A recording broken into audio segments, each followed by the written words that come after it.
Arigjon Ibrahimović foli për pozicionet ku ndihet më mirë, rolin si zëvendësuesi Luis Diazit te Bayern Munich dhe objektivat e tij për sezonin e ri.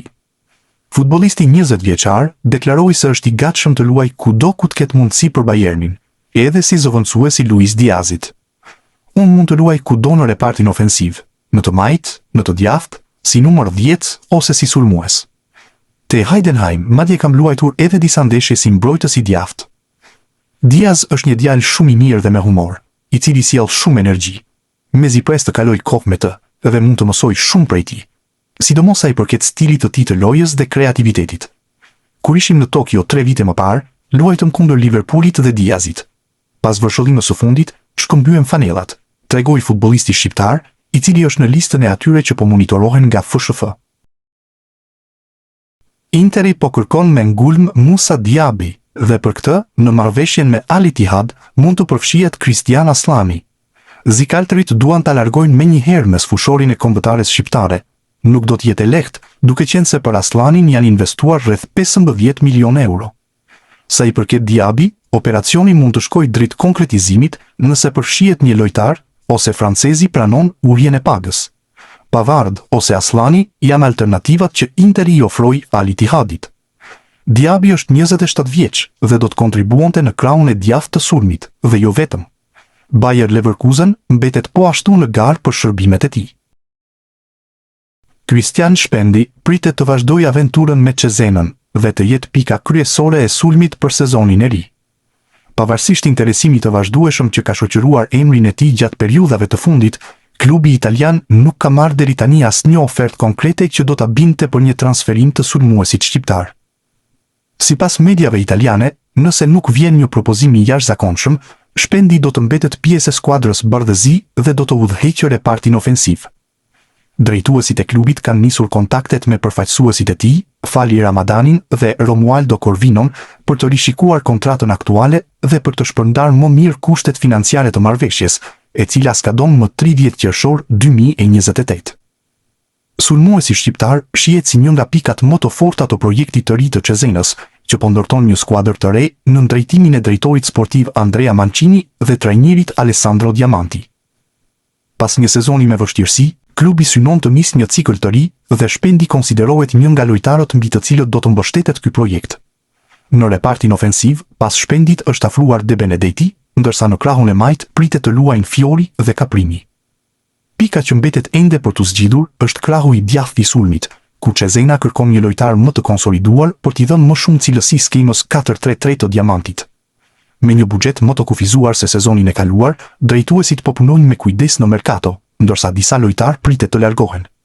Megjithatë, vendimi për Shpendin është i qartë. Ai mbetet një nga shtyllat e skuadrës dhe një nga imrat kryesor të projektit të ri të Cezenës.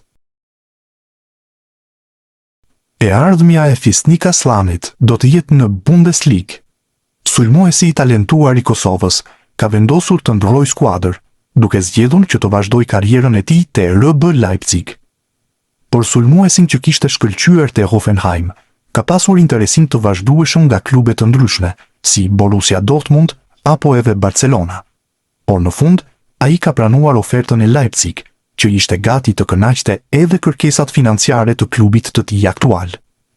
Leipzig do të shes Jan Diomande te Real Madrid për 115 milion euro, ndaj ka pranuar kërkesën prej 25 milion eurosh që i është bërë për kartonin e Aslanit.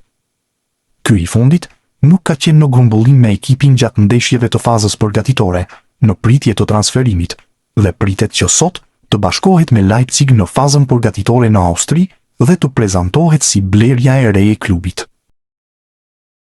Largimi i Dejan Ramaj nga Borussia Dortmund është i pashmangshëm. Portieri shqiptar nuk udhtoi me Dortmundin në Japoni për fazën përgatitore, ndërsa po zhvillon bisedime me klubet e interesuara për shërbimet e tij. Akoma nuk dihet nëse do të ketë huazim apo transferim përfundimtar. Kopenhagen është një nga emrat që qarkullon, duke qenë se Ramaj bënte mirë më parë në Danimark. 24 vjeçari i kushtonte 5 milion euro Dortmundit në shkurtin e vitit 2025. Kujtojmë se edhe me FSHF-n ka qenë në kontakt për të veshur fanellun e kombëtares. Refuzimi nga ana e tij erdhi për shkak se pret ftesën e Gjermanisë. Deri tani nuk është konsideruar alternativë. Transferimi i Mohamed Salah në radhët e Trabzonsporit është padyshim një nga lëvizjet më të bujshme të viteve të fundit në kampionatin turk. Ylli egjiptian ka udhëtuar sot drejt Turqisë ku ka kryer testet mjekësore dhe më pas do të prezantohet në radhët e klubit turk. Menjëherë pas lajmit se Salah do të transferohej te Trabzonspor, u përhap edhe lajmi se ai do të merrte fanellën me numrin 10 në këtë klub, ndonse në Trabzon kishin bërë gati apo me numrin 11 siç e kishte mbajtur te Liverpooli. Media turke kanë sqaruar se sapo Salah ka bërë kërkesën për të marrë numrin 10, siç e mbante te përfaqësuesja e Egjiptit, Muçi, i cili zotëronte këtë numër, ka pranuar menjëherë të lëshojë ato fanellë në shenjë respekti. Një gest që është vlerësuar edhe në rrjetet sociale nga tifozët, të cilët kanë falenderuar futbollistin shqiptar për këtë veprim, duke kujtuar se në klube të tjera shpesh kishte edhe sherrë për numra fanellash.